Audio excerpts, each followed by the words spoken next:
What is going on, everyone, and welcome back to the Sports Talk with Ted podcast. We're here. You can find daily videos Monday through Friday covering all the four major sports leagues, whether it be NFL, NBA, NHL, or MLB, games, highlights, news, all that fun stuff, tier lists, spin the wheels. I'm Jake, that's Nick, and in today's episode, Nick, in the NBA world, it's very a lot of things we could talk about, and we'll probably touch on the Team USA game against Australia briefly in a little bit. But the main headline is, kind of in the quietest part of the offseason now with free agency, pretty much all the big names off draft and stuff. So now it kind of is up to talk about individual teams and their expectations coming into next season. And one interesting team, obviously, is the Lakers just because of the market and, the players on the team. Obviously, you have LeBron and AD, a team that, just made a new coaching hire. Obviously, we highlighted that, JJ Redick. And they've made a lot of interesting moves. They obviously, D'Lo's coming back, Austin Reeves. They signed LeBron to that extension. They just kind of make some trims around the edges, but they're obviously the biggest was getting Dalton Knecht and Bronny James in the draft. And this team is very interesting. Obviously, the story of just father-son will be pretty cool, but realistically, as much of a good story as that is, LeBron is like 40, entering maybe his final year or two in the league. So kind of what are the expectations you think for the Lakers, and is it possible, for this team that made the Western Conference Finals 2 seasons ago now, what are the expectations for them heading into this next season with kind of everything on the line? Realistic expectations are maybe I think a 6 or 7 seed, maybe a play-in team. I just don't think this team has kept up with the rest of the Western Conference and how much, teams have grown. I know we talked about yesterday how the Nuggets they've kind of lost players over the past few years, but still, even them, just the development of Jokic becoming who he is. The Timberwolves are obviously building. Oklahoma City's building. Just all these teams seem to be building and getting better.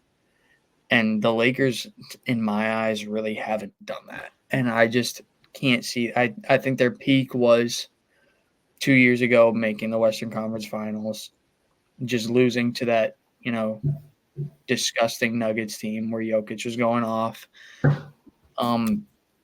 Maybe if Dalton Knecht has a rookie of the year type year and is giving them 18, 19, 20 points a game alongside LeBron and Anthony Davis, then maybe, they'll be a 5 seed or so, but I can't see them coming out of the West. I know we talked about how Dallas, it's going to be tough for them to come out of the West, but I would still think Dallas would make it back to the finals before the Lakers do. Yeah, Lakers are definitely a very interesting team. I think even maybe not the most biased, but even Lakers fans would agree they're not really a high seed team. They're not going to be a top 3 seed in the West just because load management is a real thing. And, LeBron, AD, given his injury history, you're not going to play these guys 80-plus games, compared to some other teams like OKC and just some of the younger teams in this league. So for the Lakers, I think there's 2 ways to look at this. Obviously, Nick, it could be the way you go 6, 7 seed, but out first round, probably best case scenario, maybe 1 upset out second round.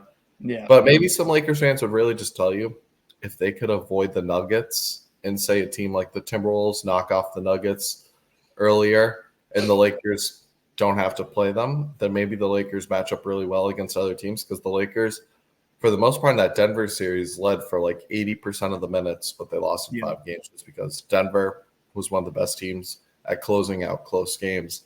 So for the Lakers, it's going to come down to, I think, a couple things. Like you said, Dalton Knecht, what impact does he make? Because they're really banking on him, steal the draft. People are calling it, rightfully so, great player last season, arguably National Player of the Year.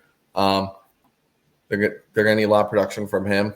And they're also going to need a lot of production just from the guys that missed a lot of time last year. Jared Vanderbilt, Gabe Vincent missed a lot of time. Taurean Prince, I think, was in and out for a little bit. And just, Christian Wood. Can these guys that were injured, can we expect them to be back healthy and effective next year? Because the depth was really becoming a concern late in the year and in their playoff run, just because they didn't have the wing defenders to throw at the Denver Nuggets or even like the backup bigs to give Jokic even a body just to kind of throw at him. Mhm. So I think those are a couple things that are going to be interesting. And obviously what JJ Redick does, because I think he's definitely got this. I mean, he had a great podcast like career so far, just based on like the analytics, the X's and O's, and he knew kind of everything. So I'm curious, how does that philosophy lead into the Lakers? I think he'll be a pretty good coach. I think he's got the X's and O's down, and just being someone close to LeBron, I think will be fine. I am concerned, Slimmer with the power though. Like, will LeBron be running some of the plays at the end of games? How will that kind of work? I'm curious. But overall, obviously for the Lakers, I think their goal is a championship. But for them, I'm still just slightly concerned. I feel like it's a team where all the pieces need to fall the right way for this team to kind of get back to that window, because even like you said, the Nuggets may have gone worse, but the Nuggets are their kryptonite, and the Nuggets are still better because at the end of the day, AD's arguably like the second best defender in this game, but he still can't do anything on Jokic. And that's just kind of partially just how good Jokic is. And then so that kind of minimizes AD, and just the depth we've seen D'Lo disappear against the Nuggets, one of their key role players. It's just kind of, it'll be interesting to see though, because if they, get the right path, say because 2 years ago they did get the right path. They got a young Memphis team that just wasn't ready, and then they got an aging Warriors team that beat the Kings. So what kind of path did they get? I think is what you'd kind of have to bank on for the Lakers for everything to fall right. But once again, it'll be very interesting to see, what they do come the season, because obviously they've been a more controversial team these last 2 seasons. I think when you talk about just like the paths and stuff, I think in the West, I know you want the easiest path, but when you look at the Western Conference, no matter what, you're going to end up playing 2 or maybe 3 pretty damn good teams. So I think that's going to be a tough thing to bank on. And just when we talk about, I want to go back to what I said about how they like haven't really kept up.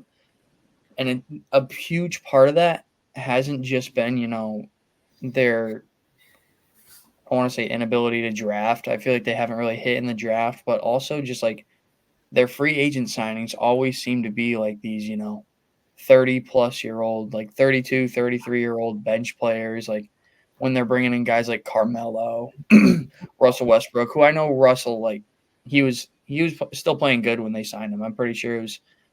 Did he go there the year after he played for the Wizards? And and the Wizards, the year the Wizards, he was playoffs. So yeah. So like it's just they never seem to build any sort of youth. It's always kind of an older guy that maybe LeBron's buddies with, or plays fucking rec league basketball with him or something. But that's such a big key to building like a good team, is having like a really good bench, not just guys who like Carmelo Anthony, who was good 10 years prior to you signing him. So and it's weird because I feel like a market like the Lakers, I want to say they're like a top 3 market with them, the Celtics, and I don't know, maybe the Knicks for teams that players would want to go to. And you have the factor of LA, which, trumps Boston, and it's going to trump probably New York. So it just surprises me. It surprises me. You have the LeBron factor. Maybe it's just the GM going to work saying he only wants these certain guys. If so, yeah, I mean that's just kind of costing them a ring, because there are a lot of better players out there. But with that being said, it should be very interesting. And overall, kind of, I saw this question pop up on Twitter, and I want to get your thoughts on this. Do you think LeBron's tenure with the Lakers has been a disappointment? I would say no, because before he got there, the Lakers were bad. Like, I remember for a while, they weren't really that good. It was really since Kobe retired And even when Kobe was there those last few years, they weren't that good. Like Kobe was old, he was getting hurt. So I would say no, because he did win them a championship. I know it was the bubble, but a lot of players will argue that was one of the harder championships to win. So I'm not gonna talk too crazy about it. Yeah, I But I don't would really say no. discredit the bubble. It was, still games, still to Yeah, go through 16. exactly. One of the more, unique, challenging experiences of our lives. So yeah, you could argue it was one of the Mhm. hardest ones, just being away from family and not even being able to see like road fans. It was just kind of probably a Right, weird environment for everyone. right. Like Yeah, like those guys literally half the time they couldn't hang out with their own teammates. Like yeah. they would always have to be distant from their teammates. They had to go right back to their It was like room. basketball. It was like prison almost. Basketball. Go back to I your mean, it was room. kind of cool that it was at Disney World, but it's not actually Disney World, just because Yeah. you're not riding rides. But I think you got to go out on like the boats or something, and that was pretty much yeah, it. yeah. Because But I think it was Matisse Thybulle did like a cool documentary of his time mhm. there. But For back to some, your question, no, I don't think it's been a disappointment. I know Lakers fans probably hoped for two or maybe three championships from this team, especially when they added AD. They're looking at when AD's on the court, he's like a top three, top four center in the league, in my opinion. And he very well could have won Finals MVP. yeah, Because and I remember watching that just because obviously we had nothing else to do, and I was just thinking like Anthony Davis is absolutely cooking the Heat. Like he could very easily win Finals MVP, but overall, it could have been better for sure. Like there was definitely seasons where it's kind of weird that they, either missed the playoffs or they got bounced first round or weren't good. I know, um, was it the year after COVID when LeBron was like the MVP favorite and then he got hurt? I think so. And then that season spiraled quickly for them. Yes. Yeah. So that's kind of out of his control. But, he kind of has built the Lakers up, but also kind of built them back down because 2 years ago, they go to the Western Conference Finals. Everyone's talking about them. They're still, a top dog. LeBron can still compete, but then the past 2 years, kind of go back downhill. So Yeah, no, I wouldn't call it a disappointment or a failure or whatever it was. a lot of people have called it a failure, which is why I was curious. But yeah, I kind of tend to agree on that side. I think when you win a championship, it has to be considered somewhat a success because at the end of the day, it's still so hard to win a championship, no matter kind of the Mm-hmm. circumstances. And first year with LeBron and AD together, they win it. The next season, like you said, LeBron's an MVP favorite. Lakers are a high seed, but given injuries and stuff, they kind of stumble. I think they make the play-in 7th seed. And then, in my opinion, I just kind of look at who they played. They lost to a better Phoenix Suns team that went on to almost win the NBA Finals.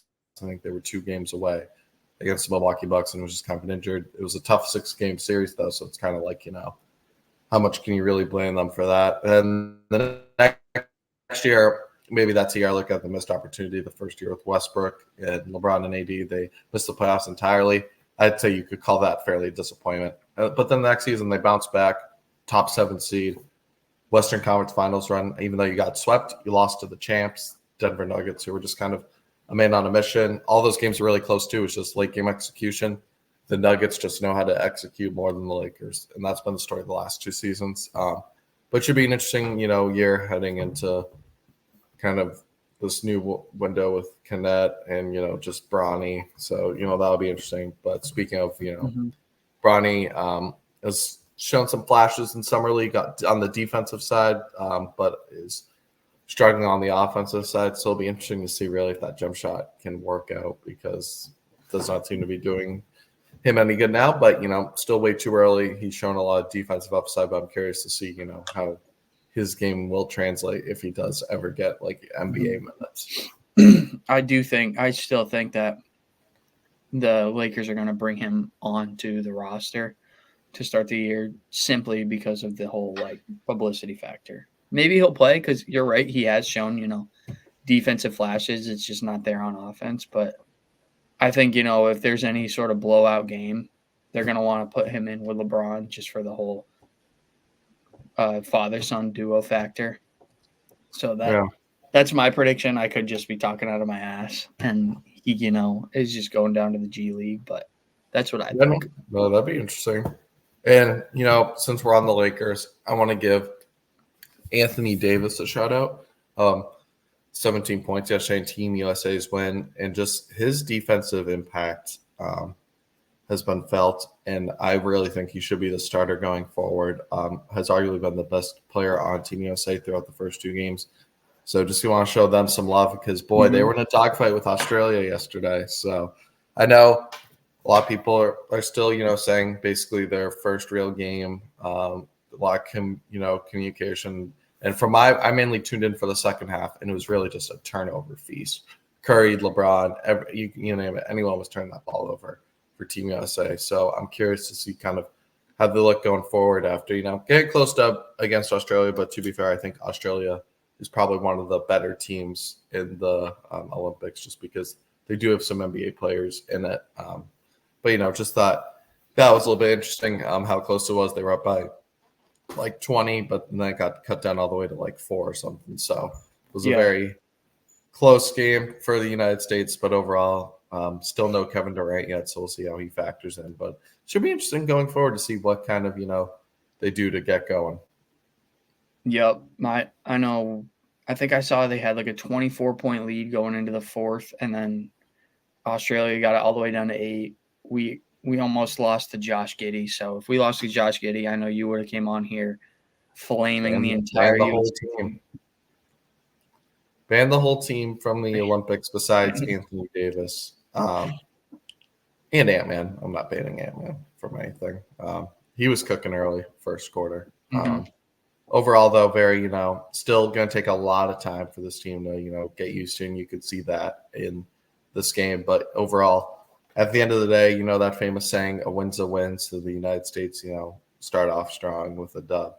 But overall, should be very interesting once they get Kevin Durant back and see how this team looks going forward. But we got NBA Summer League underway. A lot of interesting takeaways we can talk about later on. And the United States starting their Olympic quest for that gold medal. But we'll be here to kind of recap all that. But as always, make sure to like and subscribe if you enjoy this kind of content. And let us know in the comments what you guys think about the Lakers heading into this next season. Do they have realistic championship goals? Or will they be a team that flames on the first round? We're always curious to get kind of your guys' thoughts. But as always, we'll catch you in the next one. Peace.